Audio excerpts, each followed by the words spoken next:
Welcome, Mitch Argon here with Calneva Realty. Thanks for coming back. I'm going to take you through the current market conditions as of July 2021. Let's get started.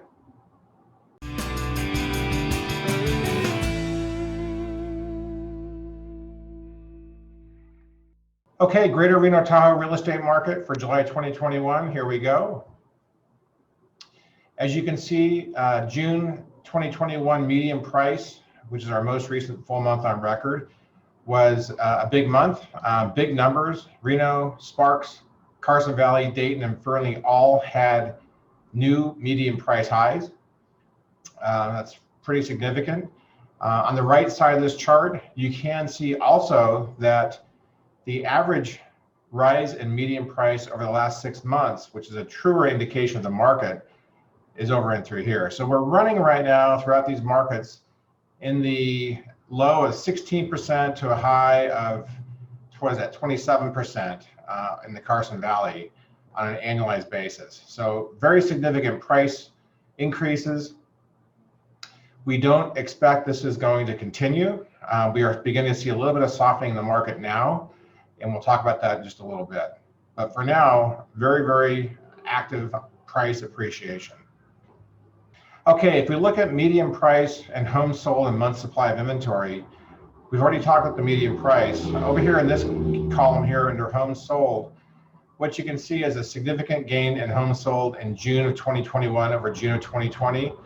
This is primarily a function of sales in June of 2020 being very low because of the shutdown that took place in March and April, beginning of the shutdown in 2020. So that's why these numbers are up so high. On an annualized basis, we are not up that high, not up anywhere near that high, because we've been severely inventory constrained. And that has actually been impeding, I believe, the growth in the market. It certainly has impeded the growth in our ability to get home buyers under contract on home purchases. Month supply of inventory, which is really our determinant as to whether or not we're in a buyer or seller market, you can see here is still well below 2020 for July of 2021, but it is increasing.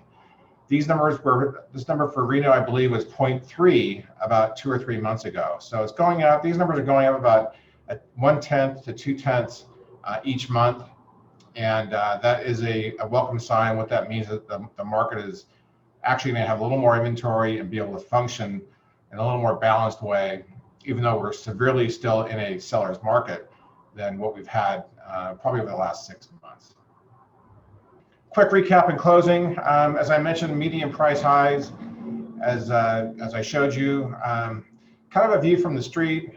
We are seeing, in the marketplace, feet on the street, some widening pockets of demand softening. I have talked about this for the last 2 or 3 months, where we started to see some initial cracks of demand softening, very narrow, soft pockets. But we are seeing more areas, if they're a little more rural, or if a home does not check all the boxes for the volume of buyers in the marketplace, certain condo projects, in some cases manufactured homes, we're seeing demand softening. And so instead of seeing 5 offers or 10 offers on a house, maybe the home that got 10 offers 4 months ago is down to 3 offers. The home that had 3 offers 3 months ago might get 1 offer. This is in the first 2 or 3 days in the marketplace, keep in mind. A home that would have had 2 offers 3 or 4 months ago maybe is now sitting on the market and is accumulating days on market. So we are seeing this. It's a very real phenomenon. You're not seeing it show up in that median price number yet, but you will see this show up in the statistics as we move forward on a month-to-month basis. We are seeing some price reductions for sellers who were perhaps a little bit ahead of the market, or where the market softness has had a more significant impact on that specific type of property. And we are seeing an increase in days on market. So with all that being said, it's really important to note that we are still in a very strong seller's market, but it is not as strong as it was as little as 3 or 4 months ago. And so the markets are beginning to correct at this point. Okay, as a bonus this month, what I wanted to do was really ask a question rhetorically here that my agents get asked a lot. I've been asked from clients directly, and that is, when will the federal mortgage forbearance program create this tidal wave or tsunami of foreclosures and distressed home sales in our market? As you recall, the mortgage forbearance program was a way to give people a safety line, if you will, if they weren't able to make a home payment during the COVID pandemic and shutdown, so they could defer making their payments.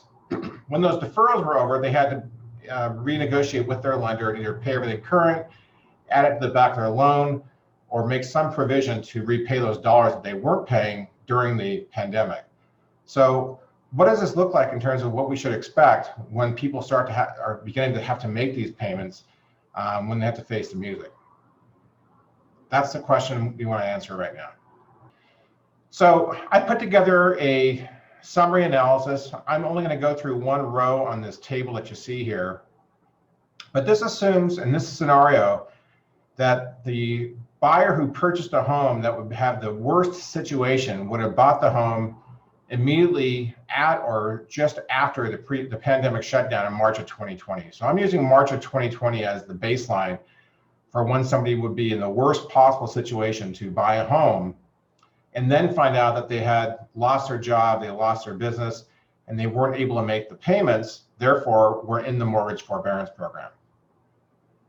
If they bought the home prior to March of 2020, they were seeing appreciation in their value prior to that time, and that would give them more benefit than somebody who bought the home right at March of 2020.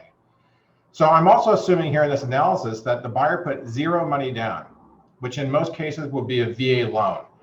If they put zero money down, they would have started with that home ownership with zero equity, which is your worst case scenario if the markets were to be distressed, because you had no equity to absorb a hardship in the marketplace. Now, during the year 2020, VA loans accounted for about 9% of the Northern Nevada regional market, 9%. So we're talking about 9% of the buyers on an annualized basis using VA. If they bought a home in March of 2020, this is what their situation would look like. So I bought a home in March of 2020, I lost my job, or I got my hours cut back, or I lost my business. There was a lot of hardship going on, as we know. I can't make my home payment, so I go into the mortgage forbearance program, and I'm deferring payments. And that's been going on for some time. Actually, it's going to run, I believe, for another 2 months because it was extended. So median price for March of 2020 in Reno, I'm just going to use the Reno line just to make this simple, was $430,000. Last month, the median price in Reno was $550,000. That's a 28% increase in the value at the median price level. That would yield an equity gain of $120,000, which is the 550 minus the 430, that I would have gained in equity in that little over 1 year period. If I had to sell that home today, if I was not able to cover the mortgage forbearance program and start making the payments, and I was in a hardship situation, and I had to put that home in the market, and I had to sell the home with a selling cost of 8%, which is a fairly conservative number, that would be $44,000. That's 8% of the $550,000, which is where the median price is. I'm using this based on the median price only, not on a single home. So the net equity gain I would have would be $76,000. That is, I would have gained $120,000 in equity. It would have cost me $44,000 to sell the home at an 8% level. That's with closing costs, brokerage fees, and everything else rolled in, probably a little high. I would be walking out, if you will, with $76,000 in my pocket. So in a worst case scenario, 9% of our market using VA loans bought the home in March of 2020, was impacted by the pandemic, went through the forbearance program, and they had to sell the home now because they cannot make the payments. They would be looking at selling the home, and if they paid $430,000 for it, the median price, walking out with a little more than $75,000 in their pocket. This is why the mortgage forbearance program is not going to have a significant negative effect in our region. And the real reason for that is because this increase in pricing here is so significant. If we were in a market that had increased in price by 1% or 2% over the same period of time, then this seller who we're talking about here, perhaps used the VA loan and lost their job, would have negative equity. And that would create a distressed sale. It could be a short sale. It can ultimately be a foreclosure sale. But because our increase in value has been so high, it has outstripped anything that could have happened if somebody's not making their payment. And as a result, you see people able to get out from underneath the home. Of course, they may have some, this may not be a full 76,000 because they may have, oh, I don't know, maybe $25,000 in back mortgage payments that they weren't paying that the lender wants to collect on, but they're still going to be above the threshold of a negative equity situation. So in a nutshell, for this reason, and I've been saying this for some time, with the prices rising the way they have, the mortgage forbearance program and the termination of the mortgage forbearance program is not likely to have a significant impact in our market here. It may in some other markets in the country, but likely not here. Now, if prices begin going way down rapidly, that of course will wash out that equity and you have a very different scenario. We're not anticipating prices to drop radically though at this point because our month's supply of inventory is still very, very tight, which is a strong seller's market. I hope this has been useful for you. If you wondered about this, if you wondered how it may affect our local market, I have all the different median prices for each of the different markets throughout the region, excluding Tahoe. But the analysis works the same for each market. Okay, so thank you very much for watching. I appreciate it very much. If you want to subscribe, hit the subscribe button. Down below in this YouTube video, we do have a link to the Greater Reno Tahoe Real Estate Report. That report has a tremendous amount of data that is really the baseline that drives some of the information I share with you in these videos. Feel free to go down below and click on that link.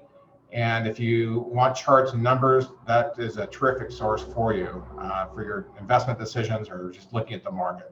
If you have any questions regarding real estate, please reach out to me or any of our agents. We cover the entire region from an office in Reno and an office in Minden, and we'd be happy to help further. Thank you. Until next month, make it a great day.